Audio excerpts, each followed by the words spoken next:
ቤተሰቦች እንዴት ናቸው? ዛሬ ቀን ማሳያችሁ እንግዲህ በብረት ድስት ድፎ ዳቦ እንዴት እንደሚሰራና እንደገና ደግሞ ሩዝ በድንች በቀላሉ ሚጥም ሩዝ እንዴት መስራት እንደምንችል ላሳያችኋለሁ። ቤተሰቦቼ ቪዲዮዬን እስከ መጨረሻ ድረስ በማየት ከኔ ጋር ቆዩ። ላይክ ማድረጋችሁ ደግሞ እንዳትረሱ። ከዛ ደግሞ ኮሜንታችሁን እጠብቃለሁ። ቤተሰቦቼ ለሌላ ሰዎች ደግሞ ለጓደኞቻችሁ ለቤተሰብ ለይጠቅመዋል ለምትሉት ሰው ሼር ማድረጋችሁን እንዳትረሱ። ቤተሰብ አለሆናችሁ ደግሞ ሰብስክራይብ በማድረግ ቤተሰብ ሁኑ። ቤተሰቦቼ እላችኋለሁ።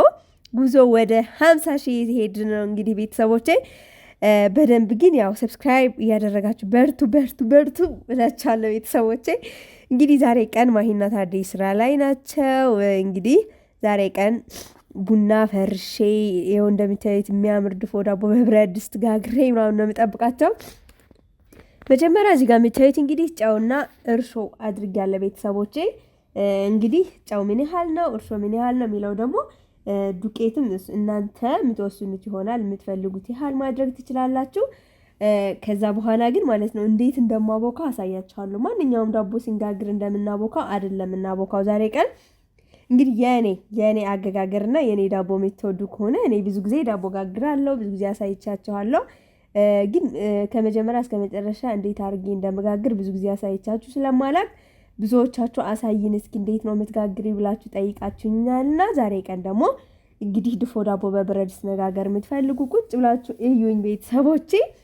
እንግዲህ ዳቦ የምትወዱ ከሆናችሁ መቼስ በዚህ ሰዓት ገበያ ላይ የሚሸጥ ዳቦ እኔ ለራሴ አይመቸኝም፣ ውስጤ ሰላም አይሰማኝም፣ በዛ ላይ ደግሞ አይጥመኝም። በቃ ልክ እንደ ቤት ማለት ነው። እና እንግዲህ ከቤታችን እንደዚህ አድርገን እንግዲህ ይሄንን ሳቦካ ቤተሰቦቼ ለ10 ደቂቃ ያህል ነው። በደንብ ነው ማቦካው። ድርቅ ያለ ነው እንደምታዩት። ለስለስ ካለ አይሆንም። ቆንጆ ሆኖ እንዲወጣልን ውስጡ ደግሞ በደንብ ክፍትፍት ያለ እንዲሆንልን እንግዲህ እንደዚህ በደረቁ ነው በደንብ ሲታሽ እስከ 10 ደቂቃ ማለት እንግዲህ 10 ደቂቃ ረጅም ነው። እንደዚህ ያቦካን 10 ደቂቃ ስንቆይ እንግዲህ ቆንጆ ዳቦ እንዲሆንልን ያደርግልናል ማለት ነውና ቤተሰቦች እንግዲህ ይሄንን ስላችሁ ራሴ ብዙ ጊዜ ስለምጋግር ቤቴ ስለምጠቀመውና ብዙ ሰዎች ደግሞ በጣም ይወዱልኛል ዳቦዬ። የብረት ድስት ድፎ ዳቦዬ በጣም ነው የሚወዱት። እንግዲህ እናንተም በቤታችሁ ለልጆቻችሁ ይሆናል። እንደገና ደግሞ ወደ ሰው ቤት ይዛችሁ ልትሄዱ ከሆነ በዚህ መልኩ አዘጋጅታችሁ ይዛችሁ መሄድ ትችላላችሁ። ምንም ማለት የምታፍሩበት ዳቦ አይደለም። በዛ ላይ ደግሞ ወተት መጨመር ትችላላችሁ፣ እንቁላል መጨመር ትችላላችሁ። እናንተ የምትፈልጉ ከሆነ እንደገና ስኳር መጨመር ይቻላል። እሱ ሲሆን ኬክ ነው፣ ልክ ጣዕሙ እንደ ኬክ ነው ማለት ነው። እሱን መጨመር ትችላላችሁ እንደ ፍላጎታችሁ። ለማንኛውም እዚህ ጋር ደግሞ ሩዝ በድንች ልሰራ ነው ቤተሰቦች። እዚህ ጋር ያሉትን ግብአቶች በሙሉ ሩዝ ለምሰራባቸው ነው። ቲማቲም አለ፣ ሽንኩርት አለ፣ ድንች አለ አዘጋጅቻለሁ።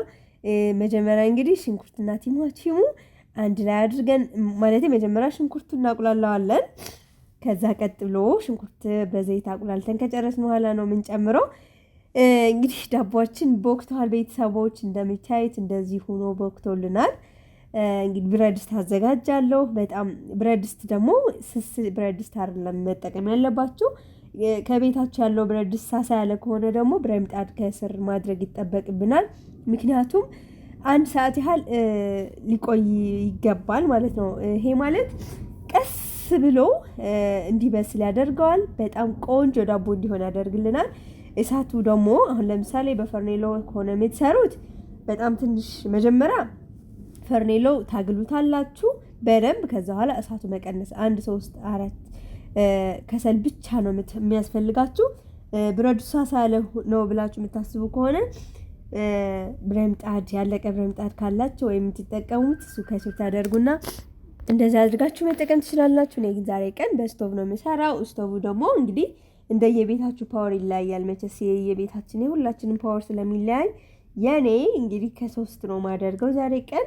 እንግዲህ መጀመሪያ ግን ከስር መጀመሪያ ዘይት ለቅልቄዋለሁ ብረት ድስቱ በደንብ። ከዛ ዱቄት አድርጌበታለሁ እንደምታዩት እንዳይዝብን ማለት ነው። በኋላ ላይ ስንገለብጠው እንዳያስቸግረን ዘይት በደንብ ማድረግ ይኖርብናል። ከዛ ዱቄት ደግሞ ትንሽ እንደዚህ አድርገን መነስነስ ያስፈልጋል።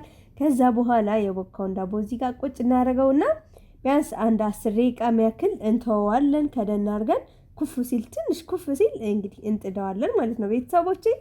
እንግዲህ እዚህ ጋር እንደምታዩኝ ጥጄዋለሁ። 3 ቁጥር ነው ያደረኩትኝ። ፓወር እንግዲህ እኔ ጋር የለም። የቆየው ግን እያየው ልጨምር እችላለሁ። ፓወር በጣም የሚያንስብኝ ከሆነ ልጨምርበት እችላለሁ። 4 ላይ ላደርገው እችላለሁ። እናንተ የምትጠቀሙት አይነት ስቶቭ አላውቅም። ብቻ ግን መጀመሪያ ጋል ታደርጉታላችሁ እስከ መጨረሻ ድረስ ከፍታችሁ፣ ከዛ በኋላ መቀነስ አለባችሁ በደንብ ማለት ነው። ምክንያቱም ቀስ ብሎ ነው መብሰል ያለበት ዳቧችን። እዚህ ጋር እንግዲህ ሩዝ ልንሰራ ደግሞ እንደሚታየኝ ቁሊት እየሰራው ነው። መጀመሪያ ሽንኩርት የከተፍኩትን ጨምሬያለሁ። ዘይትም አድርጌያለሁ። በደንብ ካቁላላው በኋላ ትንሽዬ በርበሬ ጨምራለሁ። ቤተሰቦቼ ትንሽዬ፣ በጣም እንዳያቃጥለን ማለት ነው። ሩዝ ላይ ባይዘው በርበሬ በጣም ግንን ነው የሚለው፣ ለምንድን ነው አላውቅም ብቻ። ስለዚህ ትንሽዬ ነው መጠቀም ያለብን። እናንተ ልክ እንደምትጠቀሙት አይነት መጠን እንግዲህ መገመት ትችላላችሁ። ነው የምጠቀመው ግማሽ ኪሎ ሩዝ ነው የምጠቀመው ዛሬ ቀን ቤተሰቦቼ። ይሄን ያህል በርበሬ ጨምሬያለሁ። ከዛ ቲማቲም ደግሞ በዛ ብታደርጉት በጣም ጥሩ ነው። ልክ እኔ አሁን 3 ፍሬ ቲማቲም ነው ያደረኩት። ከትፋይታችን ከሆነ ጣዕሙ ቆንጆ ነው የሚያደርግልን እንደዚህ ቲማቲም በደንብ ተጨምሮ ለሩዝ ማለት ነው። ቆንጆ ጣዕም ነው የሚያመጣልን ቤተሰቦቼ። እንደዚህ አድርገን በደንብ አቁላልተን ከጨረስን በኋላ ይሄ ቲማቲም ባይዘ እንደዚህ ስታይት ፈራፈራ ያለ ይመስላል፣ ግን ይጠፋልኛል። ትንሽ በደንብ ሳቁላላው ይጠፋል ማለት ነው። ከዛ እንግዲህ ሩዛችን አጥቤ አስቀምጨዋለሁ። እንደምታዩት አቁላልተን ከጨረስን በኋላ ይበቃዋል የምትሉት ሰዓት ላይ ይህንን ሩዝ እንጨምራለን ማለት ነው። በዚህ ቀጥሎ ደግሞ የፈላ ውሃ ቢኖራችሁ በጣም ጥሩ ነው። በጎን ቦይለር ካላችሁ ውሃችሁን አፍልታችሁ ሩዙ ትንሽ አማስላለሁ ከቁሊቱ ጋር። ከዛ በኋላ ውሃ ነው የምጨምረው ማለት ነው። እንግዲህ እንደዚህ አድርጌ አማስለዋለሁ መጀመሪያ። እንደዚህ ስነግራችሁ ግን ማለት አዲስ ነገር የምናገር ይመስላችሁ ይሆናል፣ አላቅም። እናንተ የምታውቁት ይሆናል። ብቻ ግን እኔ እቤት በተለይ ልጆች ላላችሁ በጣም ነው የሚወዱት። ማርያምን ነው የምላችሁ። ሁልጊዜ በነጭ ከሚሰራላችሁ እንደዚህ ቀላ ሲል በጣም ነው የሚወዱት። የሚያቃጥል አይደለም፣ ለልጆችም በጣም ይመች ነው። በዛ ላይ ደግሞ ድንች ስለምጨምርበት በጣም ነው የሚወዱት። እንግዲህ እዚህ ጋር የሚበቃን ያህል ውሃ እንጨምራለን። እኔ ይበቃኛል ያልኩትን ውሃ ጨምሬያለሁ ቤተሰቦቼ። እንግዲህ ሰዓት ደግሞ እየደረሰ ነው። ማሂና ታደ የሚመጡበት ሰዓት እንግዲህ ድንቻችን እንጨምራለን። እዚህ ጋር ከተፍኩትኝ ቅድም ባይዞ እዚህ ጋር ማለት ነው። ድንቹ አጥባችሁ ምንም ሳትልጡት መጨመር ትችላላችሁ። እኔ ጊዜ ስላልነበረኝ ለዛ ነው እንደዚህ ከታትፍ እያስገባሁት። ድንቹ በደንብ አጥባችሁ ሳትልጡ መጨመር ትችላላችሁ፣ ግን ጊዜ ይወስዳል ብቻ እንጂ ጣዕሙ በጣም አሪፍ ነው ያንኛውም። እና እንግዲህ ቤተሰቦች እንደምታዩት እንደዚህ አድርገን ጨምረን እንከድነዋለን። ሩዙ ግን ድንች የጨመርኩበት ሰዓት ያን ያህል ልዩነት የለውም። በደንብ ሩዙ ይሄ ማነው ድንቹ በደንብ መብሰል ስላለበት ማለት ነው። እዚህ ጋር ዳቦችን እንግዲህ ደርሶልን እንደዚህ ተገልብጧል። ተመስገን ነው የሚባለው ቤተሰቦቼ። በደንብ በስሏል። ከላይ ነው እንግዲህ እንደዚህ አድርገን እናስገባዋለን መልሰን፣ ከስር መብሰል ስላለበት የላይኛው ፓርት ማለት ነው። እዚህ ጋር ብዙ ጊዜ ያስቸግረኛል ባይዘወይ ተለቅ አድርጌ ስለጋገርኩ ትንሽ አስቸግረኝ ነበር። መጠኑ በዝቶብኝ ብረት ድስቷ ደግሞ አነስ ስላለች ማለት ነው። ሩዛችን እየደረሰ ነው። ነጭ ሽንኩርትና ቃሪያ ከትፍ ያለው እሱንም እንጨምረዋለን ቤተሰቦቻችን። እኔ ባይዘወይ ነጭ ሽንኩርት በጣም ወደው ሊወጣ ሲልወጥ ነው የምጨምረው ብዙ ጊዜና እኔ ለራሴ የነጭ ሽንኩርት ጣዕም ሳይጠፋ በጣም ነው የምወደው ቤተሰቦቼ። እዚህ ጋር ደግሞ መቼስ ሰው ደክሞት ወደ ቤቱ ሲመጣ ቡና ተፈልቶ ምናምን ቤቱ ሞቅ ብሎ ሲጠብቅ በጣም ነው ደስ የሚለው አይደል? እንግዲህ እሱን አስቤ ነው እዚህ ጋር ሞቅ ሞቅ እያደረኩት ያለሁት። የቡና ነገር መቼስ እኔ ደግሞ ታቁኛላችሁ፣ የቡና መፈረሽ በጣም ነው የምወደው ቤተሰቦቼ። እንግዲህ 12 ሰዓት ከምናምን እየሆነ ነው። እነ ማሂ ብዙ ጊዜ ቤታቸው ራቅ ያለ ስለሆነ አምሽተው ነው የሚገቡት ወደ ቤት። ቡናዬ እንደዚህ አድርጌ እያስተካከልኩ ነው የሚገኘው ቤተሰቦች። ዳቧችን ደርሷል። ድፎ ዳቧችን እንግዲህ የብረት ድስት ድፎ ዳቦ ይሄንን ይመስላል። እንዴት እንደሚያምር ውስጡ እንዴት እንደበሰለ ልነግራችሁ አልችልም ቤተሰቦቼ። ያልኳችሁን ሁሉንም ተከትላችሁ ካደረጋችሁ ይሄንን የመሰለ ዳቦ መጋገር ትችላላችሁ በቤታችሁ በቀላሉ ማለት ነው። እንግዲህ እዚህ ጋር ደግሞ በጣም በረደኝ፣ በጣም ማለት ነው። ያለ ብርድ ልነግራችሁ አልችልም በዚህ ሰዓት አዲስ አበባ ላይ ማለት ነው። ሙለር እባክህ ጊዜ ብየው እዚህ ጋር እያገዘኝ ነው እንደምታይ። እነማይ አምሽተው ስለመጡ ሩዙ ከበሰለ ቆየ። እንግዲህ ሲቆይ ሩዙ ደግሞ እንዴት እንደሚያዝ እዩት። እንግዲህ ቤተሰቦቼ እኔ የቀዘቀዘ ሩዝ አልወድም፣ እነሱ ግን ስለሚወዱ እንግዲህ እንደዚህ ይሁን አይሙቅ ይሁንልን ብለዋል። እንግዲህ ቤተሰቦቼ ይሄንን ይመስላል የሰራሁት ሩዝ። ግን በጣም ነው የሚጥመው፣ በጣም ነው የወደዱት እነሱ ራሱ። ከዛ ደግሞ ማለት ይህንን አስቤ መስራቴ ምናምን ራሱ በጣም ነው ደስ ያላቸው። እና ለማንኛውም እነ ማሂ ጋር መኖር እኛ በጣም ተስማምቶናል። እናንተም በጣም ደስ ብሏችኋል እኛ ጋር መገናኘት፣ እነሱ ጋር ስለተገናኘን በጣም ደስ ብሏችኋል ይመስለኛል። ሁለታችንም ጋር ያለ ህይወት ተመሳሳይ ነገር ስለሆነ በጣም ወዳችሁታል የሁለታችንም አብሮ መኖር። እንግዲህ ቤተሰቦች ቀጣይ አሪፍ አሪፍ ስራዎች ይዘንላችሁ እንመጣለን።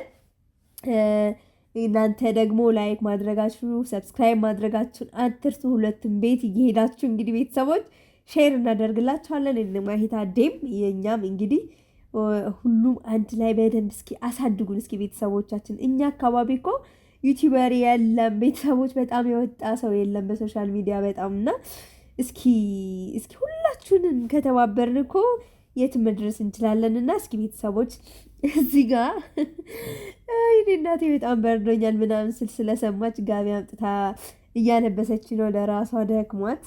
አይ ማሂ ብቻ ማሂ በጣም ነው እንግዳ የምትንከባከበው ማርያምን። በጣም አንዳንድ ጊዜ ከአቅም በላይ ሲሆንብን የእሷ መሳቀቅ ለኛ ራሱ እውነት በጣም ነው የምትሳቀቁት። የባሰ እሷ በጣም እንደዚህ በላችሁ ወይ ጠጣችሁ ወይ ለበሳችሁ በቃ ማትቆጣጠረው ነገር የላትም። እና በቃ አንዳንድ ጊዜ ትሳቀቃላችሁ። ምክንያቱም እሷ ስለኛ አስቡት ስራ እየሰራ ይውላ መጥታ እንደገና ስለ ቪዲዮ አለ ብዙ ነገር አለና ልጅ አላት ምናምን እሱ እያለ እንደገና ደግሞ ስለኛ ስትጨነቅ ትንሽ ያስጨንቀናልና እባካችሁ ማሄድ መከሩልን። በዚሁ እነሱ ትልልቆች ናቸው፣ ራሳቸውን የቻሉ ሰዎች ስለሆኑ መንከባከብ ያለብሽ ልጅሽንና ባልሽን ነው ብላችሁ ንገሩልን እባካችሁ። እሺ ማንኛውም ዳቦችን ይህን ይመስላል። ሩዛችንን ማማ ራሱ ወዳልኛለች።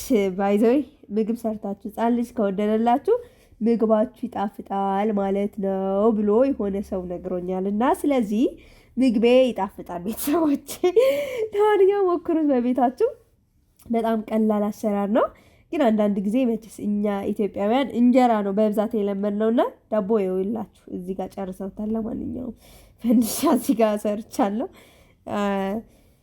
ቤተሰቦች ቡና ላይ ቁጭ ስል በጣም ደስ የሚል ስሜት ነው የሚሰማኝ። አላቅም ለምን እንደሆነ ባላቅም በጣም ሲያስቁኝ ነበር። ደስ የሚል ምሽት ነበር ያሳለፍነው ቤተሰቦች። ከመጨረሻ ድረስ ቪዲዮ ስላያችሁልኝ እጅግ አድርጌ አመሰግናለሁ። ቸር ሰንብቱልኝ። ባይ ወዳችኋለሁ።